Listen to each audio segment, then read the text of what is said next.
Hello mga Kalingap, welcome back sa aking YouTube channel, Kalingap Angels 27. At dito noon mga Kalingap, may panibagong reaksyon na naman po tayo, no? Patungkol nga dito kay Beyonce at Kalingap Edu. At syempre mga Kalingap, bago po natin umpisa ng ating reaction video ay gusto ko lang pong magpasalamat sa patuloy na pagsuporta at panonood po ng aking video, no? At wag po natin kalimutan suportahan ang mag-amang Val Santos Matubang at Kalingap Rab. At ito na nga po ng mga Kalingap, talaga namang kikiligin ka, no, dito sa dalawa, no, kay Beyonce at Kalingap Edu. At yun nga, no, talagang inaabangan din, no, ng karamihan yung kanilang love team. At lalo na nung nakabili nga itong si Kalingap Edu. At yun nga, no, mga Kalingap, gusto lang natin na i-congratulate muna si Kalingap Edu dahil nakabili na siya ng matagal na niyang pinapangarap na sasakyan, no? At talaga na mga deserve nga ni Kalingap Edu na magkaroon ng sasakyan dahil nga nakikita nga natin si Kalingap Edu na talaga namang napakasipag, no, mag-scout ng kanyang matutulungan ng mga Kalingap. At tulad nga ng sinabi ni Beyonce ay deserve nga ni Kalingap Edu, no, na magkaroon ng sasakyan. At yun nga, no, mga Kalingap, talaga namang nakakakilig itong dalawa, no, lalo na nung sumakay itong si Beyonce sa sasakyan nga ni Kalingap Edu. Sabay biro ni Kalingap Edu nga na nauna pa nga daw sumakay si Beyonce, no, kaysa kay Kalingap Rab. At siyempre biro lang din naman po yun, no, ni Kalingap Edu kay Beyonce. Alam naman natin na kumbaga si Kalingap Edu ay talaga namang mapagbiro din, ano. At yun nga, tulad ng sinabi ng Kalingap Edu, marami pa naman daw upuan, no. Kumbaga marami pa naman daw upuan, no, sa likod na pwedeng upuan nila Kalingap Rab, ano, mga Kalingap. At yun nga po, no, mga Kalingap, talaga namang itong si Kalingap Edu ay talagang bumabanat din, no, kay Beyonce.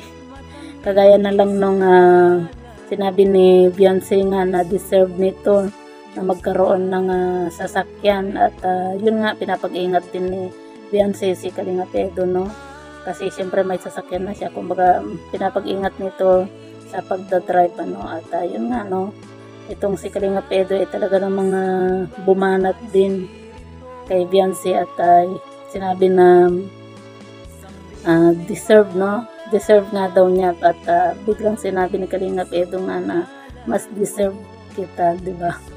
Kaya itong si Beyonce talaga namang kinikilig din, no, kumbaga hindi lang niya masyadong pinapakita. At yun nga, hindi rin masyadong nakakangiti ng mabuti na si Beyonce dahil nga sa kanyang ngipin, no. Kaya sana mapaayos din, no, yung ngipin ni Beyonce para makangiti na ito ng maayos, ano, mga Kalingap.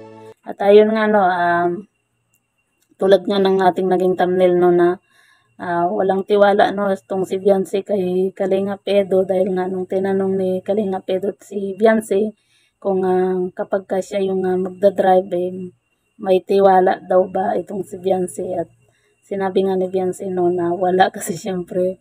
At pag ako nag-drive, titiwala ka ba sa akin? Kahit di pa ako marunong? akala ni Beyonce hindi pa marunong si Kalingap Edu, ano, mga Kalingap, na mag-drive, ano, mga Kalingap, dahil nga ang gamit nito ay motor. Kaya kumbaga akala ni Beyonce hindi pa marunong si Kalingap Edu na mag-drive, no, ng sasakyan. Kaya nasabi ni Beyonce na talagang kumbaga walang tiwala walang tiwala kay Kalingap Edu, no, sa kanyang pagdadrive pag siya yung naging driver, no, habang sakay siya dun sa sasakyan, ng mga Kalingap. At talaga namang maraming nag-aabang, no, dito sa love team na ito. At isa na rin po ako dun, mga Kalingap, no, na nag-aabang palagi sa next episode sa tuwing nag-upload si Kalingap Rab. Talaga namang inaabangan ko yung kanilang love team, no.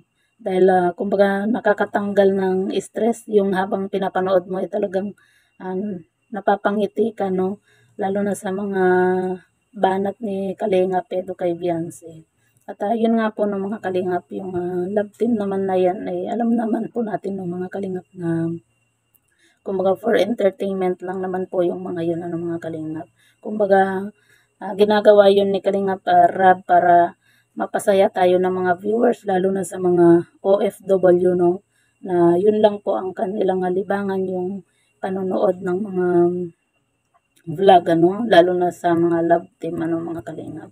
At yun nga po mga kalingap, siyempre bago po tayo magtapos, gusto ko po magpasalamat sa lahat po ng mga nanonood po ng aking video at panoorin din po natin mga kalingap yung mga vlog ng mga kalingap partners para mas marami pa po silang matulungan na kababayan natin na lubos na nangangailangan ng tulong.